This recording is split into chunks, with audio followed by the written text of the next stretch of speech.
ശബരിമല സ്വർണ്ണ കവർച്ചാ കേസിൽ മുൻ ദേവസ്വം ബോർഡ് പ്രസിഡന്റ് PS പ്രശാന്തും ബോർഡംഗം അജികുമാറും റിമാൻഡിൽ. 2019 ദ്വാരപാലക ശില്പക്കേസിൽ പ്രതിചേർത്താണ് 14 ദിവസത്തെ റിമാൻഡ്. ശബരിമല സ്വർണ്ണ കവർച്ചാ കേസിൽ മുൻ ദേവസ്വം പ്രസിഡന്റായ PS പ്രശാന്തിന്റെ വീട്ടിലെത്തിയാണ് പ്രത്യേക അന്വേഷണ സംഘം കസ്റ്റഡിയിലെടുത്തത്. പിന്നാലെ രാഷ്ട്രീയ പ്രേരിതമായ അറസ്റ്റാണെന്ന് PS പ്രശാന്ത് ജനം ടിവിയോട് പ്രതികരിച്ചു. അതായത് 2019 ഇതിൽ ഡയറക്ടറായ ബന്ധമുള്ള ആളുകളെ പോലും പ്രസിഡന്റുമാരെ ഉദ്യോഗസ്ഥന്മാരെ പോലും വീട്ടിൽ കയറി അറസ്റ്റ് ചെയ്തിട്ടില്ല. അപ്പോൾ ഇതിൽ വീട്ടിൽ കയറി അറസ്റ്റ് ചെയ്യുകയാണ് എന്ന് പറഞ്ഞാൽ അതിന്റെ രാഷ്ട്രീയ ലക്ഷ്യം നിങ്ങൾക്ക് മനസ്സിലാക്കാവുന്നതേ. ഇവർ ചോദ്യം ചെയ്യുന്നൊക്കെയാണ് പറയുന്നത്, പക്ഷേ അത് അറസ്റ്റിലേക്ക് പോകുന്നത് തന്നെയാണ് ഞാൻ മനസ്സിലാക്കുന്നത്.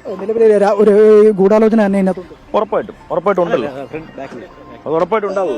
നിലവിൽ നേരത്തെ തന്നെ മറ്റു ആരെയും അറസ്റ്റ് ചെയ്യാതെ ഇത്തരത്തിലൊരു നടപടിയിലേക്ക് പോകുന്നത് കൂടുതലായിട്ടാണ്. ഇത് ആദ്യമായിട്ട് ബാക്കിയുള്ളവരെല്ലാം അവർ വിളിച്ചു വരുത്തി അറസ്റ്റ് ചെയ്യില്ല. ഇതിപ്പോ നമ്മൾ വിളിച്ചു വരുത്തിയാൽ പോകുമായിരുന്നല്ലോ, പിടികിട്ടിയ പുള്ളിയൊന്നും അല്ലല്ലോ, രാജ്യദ്രോഹി അല്ലല്ലോ. അപ്പൊ പിന്നെ ഇവർ വീട്ടിൽ കയറി അറസ്റ്റ് ചെയ്യേണ്ട കാര്യം എന്താ?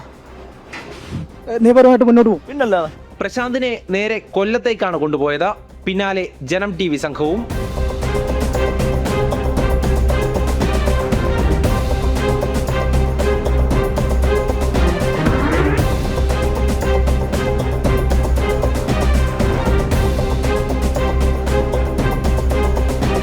കൊല്ലത്തെ പോലീസ് ട്രെയിനിംഗ് ക്യാമ്പിലേക്ക് PS പ്രശാന്തിനെ എത്തിച്ചപ്പോൾ തന്നെ കായംകുളത്ത് നിന്ന് മുൻ ദേവസ്വം ബോർഡ് അംഗം അജികുമാറിനെയും അന്വേഷണ സംഘം കസ്റ്റഡിയിലെടുത്തു.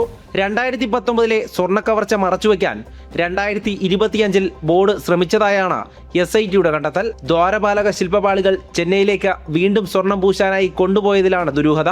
ഹൈക്കോടതി നിയോഗിച്ച സ്പെഷ്യൽ കമ്മീഷണറെയോ ദേവസ്വം ബെഞ്ചിനെയോ അറിയിക്കാതെയാണ് സ്വർണ്ണപ്പാളികൾ പുറത്തേക്ക് കൊണ്ടുപോയത്. കസ്റ്റഡിയിലെടുത്ത ഇരുവരെയും കൊല്ലത്തെ പോലീസ് ട്രെയിനിംഗ് ക്യാമ്പിൽ മണിക്കൂറുകളോളം ഒന്നിച്ചിരുത്തി ചോദ്യം ചെയ്തു. പിന്നാലെ അറസ്റ്റ് രേഖപ്പെടുത്തി.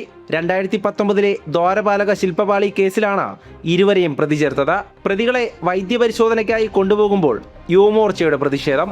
അറസ്റ്റിലായവർ സഞ്ചരിച്ച വാഹനത്തിന് നേരെ ചീമുട്ടയെറിഞ്ഞു.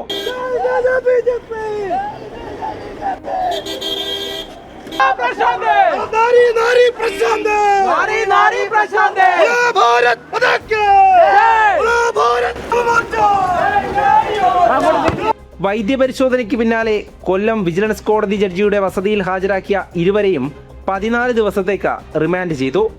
തിരുവനന്തപുരം സ്പെഷ്യൽ ജയിലിലേക്കാണ് പ്രതികളെ കൊണ്ടുപോയത്. ജനം, കൊല്ലം.